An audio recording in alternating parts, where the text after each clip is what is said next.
Welcome aboard the story ship and to this special presentation of a soldier's Christmas story. My name is General Green. I was a sergeant in the Green Man Army for 20 years and trained thousands of toy soldiers. I've been asked many times over the years who was the greatest soldier I ever knew. And I think about a lot of brave men, honorable men who served the kids of this country well. But I always come back to the story of Private Lefty.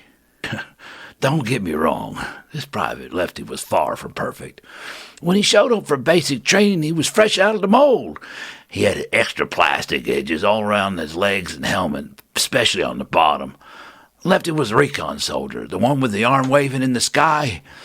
He had a slight lean to the left due to that extra plastic on the bottom. It was difficult for him to stand. And when he marched, he couldn't march straight. He marched in a circle. Also, he was not the sharpest bayonet in the box. He did not know his left leg from his right leg. I remember I'd shout, left, right. Lefty would always start on the wrong foot and go round and round a circle with that plastic on the bottom. Eventually, the plastic wore off and he figured out which foot was right and left. But that didn't matter, all that didn't. Soon I found out that Lefty had a heart as big as Christmas and was the bravest soldier I ever knew. In fact, it was Christmas Day that our story really begins. Fresh out of training, we were boxed up with all the rest of the men and shipped out. There's 1,000 of us all in one box. 500 of us was green and the other 500 was tan. Lefty and I were on the green team. We were airlifted by one of the best pilots ever known. A dude named Santa Claus. Ho, ho, ho! Merry Christmas! We were delivered to the Great Tree of Lights by Santa at 0400. At 0600, we heard the rapid fire of thumping little feet, followed by explosions of boxes and ripping of wrapping paper. These little generals were ready to go. We soon found out that the Green Team's general was named General Will. Commander Will barked out his orders. At once, we spread out in a single-file line, hugging the walls, keeping our heads down. The line went from living room to kitchen to dining room and beyond. With our hearts pounding in our chests, we marched through the morning. General Will ordered us to stop at 0900. We just entered into the living room zone. Fire at Will, yelled the general. So the whole lot of us turned and aimed at General Will. Not me, you crazy soldiers. The Tan Army. They're the enemy, roared General Will. We turned to see 500 tan soldiers aiming right at us. I heard the pop of a rifle over my shoulder. And from that moment on, everything was a blur. Explosions and bullets flew through the air. Pandemonium followed, the soldiers running everywhere. And in all that chaos, I saw Lefty at the front lines, calling us to charge forward. Forward! Forward! He led us through each objective, never looking back. We took the lumps of the Couch Hill and the deserts of rugged flats, the mountains of the cluttered desk, and down to the long halls, hugging the walls we marched until we reached the final battle area known as Bedlam. Lefty must have been knocked down 100 times during that battle, but he just kept getting up again and again. Nothing could stop him. And in the end, we won the day. And that night, we marched back to the Great Tree and were boxed up and put to bed with General Will and his brother sleeping with us all Christmas night.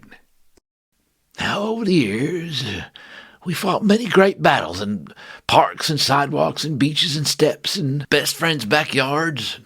Some battles we lost and some we won, but Lefty was always at the front line waving us on to face our fears. Then one night, while fighting in the depths of the living room, Lefty disappeared in the chaos of the battle. It wasn't until we got back to the base we noticed Lefty was missing. The next morning, we went back to search for him, each soldier repeating the same thing. No man left behind! No man left behind! Lefty! Lefty! We leave no man behind! But we couldn't find him. Every day we returned, but had no luck. We were all very sad and missed him badly. Then one day, far along the way, the wars ended, and we were taken where most old soldiers go, to the general's attic. We were boxed up, Green Man on top of the Tan Man, all clumped together. At first the soldiers grumbled and wrestled, but after a while we forgot we were enemies. We learned to get along in those years in the attic. But then, one Christmas, many years later, we heard the attic door open and the thump of little feet again. We heard boxes being tossed around, and then found ourselves at the base of the great tree of lights. Once again, there was the stomping of little feet, the squeals of delight as we received orders to go to battle. And just before marching, I heard one of the generals say, "Thank you, Uncle Will. This is the best Christmas ever." So we lined up in great rows on the flats of the living room desert, and the battle began. It was pandemonium all over. But then there was a great explosion. I was knocked under the couch. I didn't wake up until after the battle was over. And when I woke up, all was calm, and the night had fallen. I heard a lone voice calling out at night. "Hello, hello, can anyone hear me? Hello, help me! Help me, I'm trapped in here, help me!" I crawled toward the man crying out, and as I got closer, I saw him outlined in the dark. He was hanging upside down, caught by the spring underneath the couch. When I got to him, I saw his face. I couldn't believe my eyes. It was Lefty. All these years, and there was Lefty. Sarge, I can't believe it. It's you. You got to get me out of here. I've been hanging down here for, I don't know, forever it seems." "I got you. You're going to be okay." I grabbed his leg and yanked him, and sure enough, Lefty came tumbling down. I was surprised he didn't look too thin or in too bad a shape. "Lefty, you okay to walk?" "Sure, Sarge. I feel as good as ever." We started walking back, and I heard the other boys from far off singing Christmas carols. I asked Lefty what happened to him. How'd he get caught up in the couch? "Well, let's see, it was so long ago. It must have been Christmas of '95, I think. And we went into battle.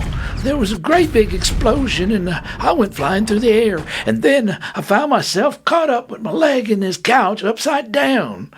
Honest to goodness, General Green, I didn't think anybody's coming back for me. I didn't think anybody cared. I thought y'all forgot me." "Listen here, Lefty, we didn't forget you at all. We came looking for you for weeks and weeks. We just couldn't find you. No, we cared. Definitely we cared. No man left behind. Remember, that's our motto. I just didn't think I was important enough to come back for."